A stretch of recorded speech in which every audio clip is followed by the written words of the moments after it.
Chapter 34. Questions at the quest's end. Sown, first dark day of Queeman, 820. The wagon's soaked cover is dripping cold water on my face. The cart has stopped, and I can hear the hushed voices of men around a crackling fire. The orchid! I feel around for my pack in the dark. It's not where I left it. I double-check every flat surface within the wagon. I brace myself for a confrontation with the men. I've come too far to lose the stupid flower now. I grab the young Druid's staff and hop off the back of the wagon. I put on my menacing face and turn to face the thieves. Blockstenius and Boswin are sitting around a small fire. Next to Boswin is my pack. The trader looks at my mentor and sheepishly says, "Grami is awake now." Boswin has a thick winter cloak wrapped around his shoulders, and his head is nearly in the fire as he brews his winter restorative. "It's a bit early for the wintertime herbs," I say, trying to ebb my anger. "Oh, to have the vitality of youth," Blockstenius replies. "Blockstenius has been telling me what he knows about your quest, but I suspect you have much more to tell," Boswin says, as he invites me to sit at his fire. He tosses me my pack.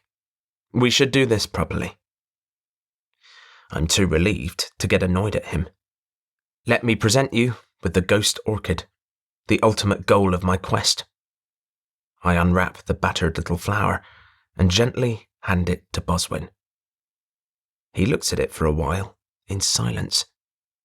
At last, he turns to me. "What was your quest?" "Still the taskmaster.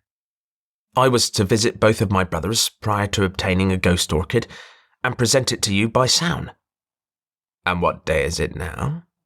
I'd slept through the day in the back of Blockstenius's cart. "Since Belenos is set, it is Sown." "You have erred in your recital of the quest," Boswin says. "Lord, you were to return to Dartmoor and present me a ghost orchid before the year's end. Sown is the start of the new year." Goosebumps form on both arms as I stare wide-eyed at my mentor. "But while you slept, I've conversed with Blockstenius, and he assures me that you did arrive upon the high moor before nightfall. Do you concur with this statement?" "Lord, I cannot say. I was asleep nearly the whole trip." I look at Blockstenius to confirm my statement, but he makes no effort to join the conversation. Instead, he throws another log on the fire. Boswin doesn't chide him for the wastefulness. I would never have been so generous with the wood. "In that case, I will accept the testimony of the trader as fact.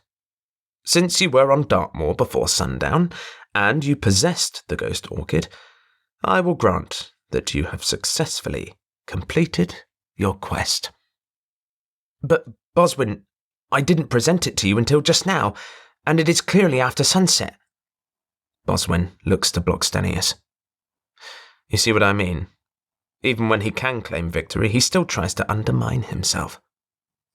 Blockstenius smiles contentedly. Did Blockstenius alter Boswin's mind to allow me to achieve my quest? I can't accept the honour if I don't deserve it. "Alas, I cannot stay for Grami's summary. No doubt this will be a tale told many times in many places. I don't doubt that his whole adventure will be recited by the bards in only a few years. I, however, wish to be off the moor before this chill reaches all the way to my bones." Blockstenius nods at me, then gazes for a moment at Boswin. "You are committed to this path?" Boswin nods once and pulls his cloak tighter. "Farewell, dear friends," Blockstenius says, with a solemn dignity. Boswin fixes his gaze to the fire. "Blockstenius, may I speak with you for just a moment?" "Later, perhaps," he says. "You should fill Lord Boswin in on your tale before the night's chill takes hold." I nod. Whatever it was I was going to ask, has already flitted out of my mind.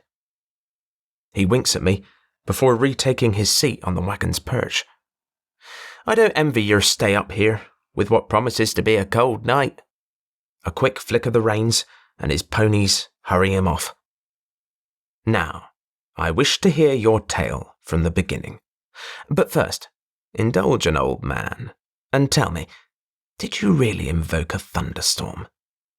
I pulled the clouds to me. I don't think it possible to create a storm from clear skies.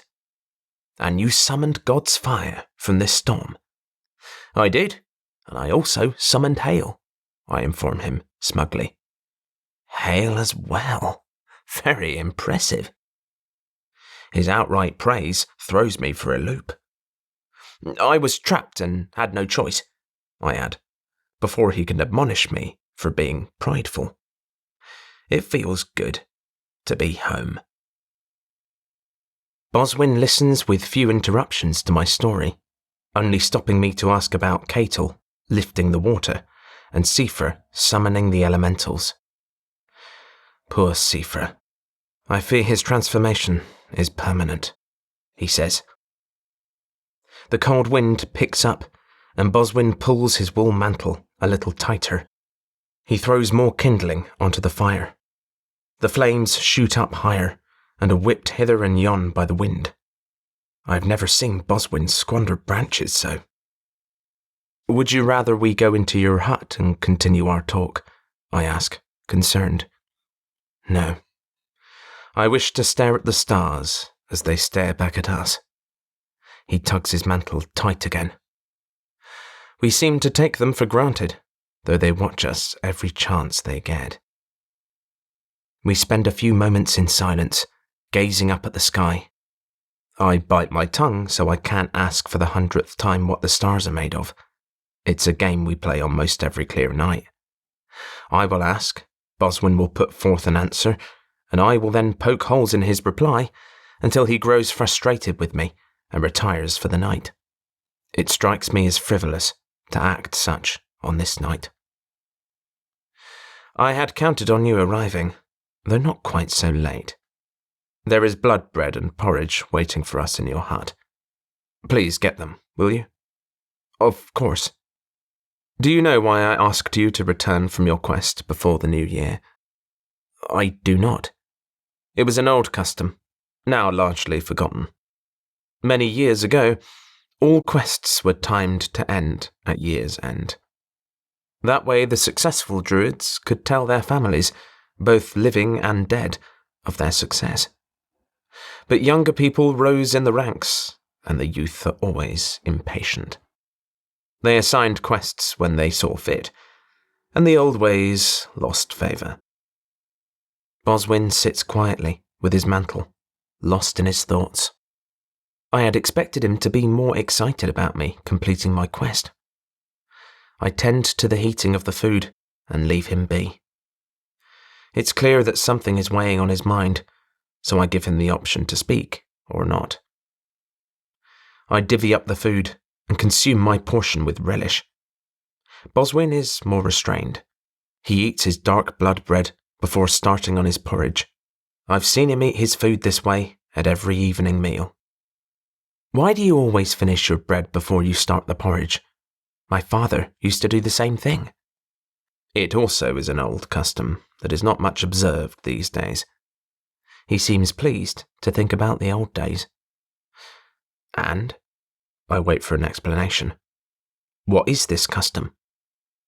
Just as our days, months, and years start in darkness, so too should the meal start with the darkest coloured food and progress to the lightest. Further, I eat my dark portion, then I eat a similar amount of lighter coloured food. Everything is to be in proportion, and always the darkness is followed by the light. Even your meals. It is how I was taught. We lapse into silence again. I do have questions for you, Master. What am I to do now that I have finished my quest? Boswin lets out a long breath. Let us put that aside for a moment. He is slow to stand up. I, Boswin of the Nine, Protector of Menantol and the Land's End Peninsula, do hereby pronounce that Grami Fairweather has completed his Druid's quest successfully. Therefore, I do bestow upon him the status of Journeyman Druid within the Protectors of Brittany. I congratulate you." He nods at me formally, before the slightest of smiles reveals itself. Long have I dreamed of this moment. Mentally, I'm too battered and bruised to scream out into the night. The best I can muster is a contented smile. I want nothing more than to spend the next decade or so tending my new duties in peace and obscurity. I have seen enough of the wider world, and I like it not at all. It is typical for new initiates to smile, or perhaps show even joyfulness upon completion of their quests. Perhaps in the morning I will have the energy to do so. Tonight, I wish only a good night's rest. Before you retire, please, show me your hands. I'm desperate to keep them steady, but the shakes will not be denied. 3 times you came this close to the edge. I want to lie, but old habits still hold. No, Master. Each time it was worse. This is after spending several days at rest. I will not lecture you, for you had no choice each time. Thank you, Lord. Better than any living man, you know the limits of your power. I hope you never have reason to come so close to the edge again. My desire to bask in my success is pitted against my need for sleep. Neither can gain supremacy. Why are we not holding the fire for sound in some public space? Alas, I was waiting for you. For this 1 year, the people can provide for themselves. But Boswin, that is what the Widgester and Sorin preach. They tell our people that we Druids are not necessary to intercede on their behalf. It is a disease we must excise from the land. He nods, but is otherwise unmoved by my report. Grami, please sit. I have some news of my own to report. In my excitement, I rose to stand over top of my mentor. Never have I attempted that before. I return to my seat and regain a semblance of my composure. Is your news about Loris? I forgot about him in my excitement. He greatly desires the orchid, because he thinks it adds to his grandeur. Now that I have the flower, his foolish pursuit will end. But my news is more ominous, and it is about Dartmoor itself. I sit still and gird myself for the news. When I came here, I was charged by my master, Ufa Horselord, to care for his moor ponies. He spent many years breeding a stout beast that could thrive up here. Prior to your departure, I deduced that a new illness was befalling them. Is it bad? He sighs. Once again, I'm the student speaking out of turn. I have spent this time tracking the illness, and though it does no harm to the moorhens, they carry the pestilence. When the ponies come to drink at the marshes, it is passed from fowl to horse. I fear the disease will wipe out the ponies, and I will fail at my charge, even after all these years. This is the reason why I sent you to retrieve this flower. It is a parasite, only able to take, which is why the Black Lord wants it. He would have used it to steal the power from Memmerkov Key, dealing us a crippling blow while strengthening himself. I, however, intend to use it to take the essence of the moorhens, so that this blight will die with them. Of which moorhens do you speak? Where is the infected marsh? We cannot be sure, and we cannot take the chance of leaving even one infected hen alive. So, I choose to cull all the moorhens of Dartmoor to ensure the safety of the ponies. All the moorhens, I say, stupefied. But you will ruin the natural balance of the moor. It cannot be helped. But we are sworn to favour no single creature over the others. You can't kill all the moorhens. It's against the second rule of the Druids. I stare at him, mouth agape. Other moorhens will find a home and repopulate this place in time. What you're proposing is an attack on the natural order. It's counter to the will of the gods. Who dares to second-guess their ways? I dare.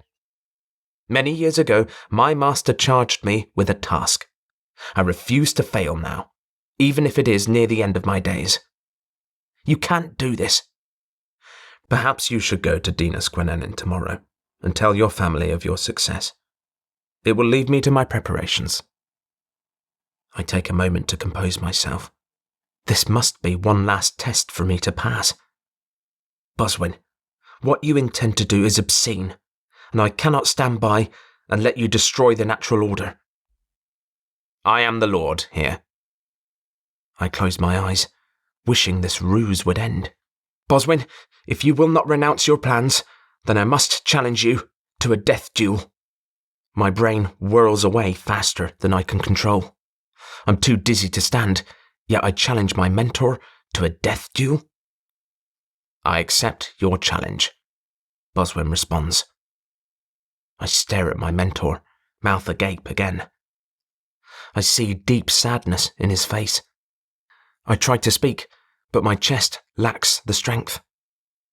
I silently implore him to put an end to this madness. I will need my rest before we duel in the morning.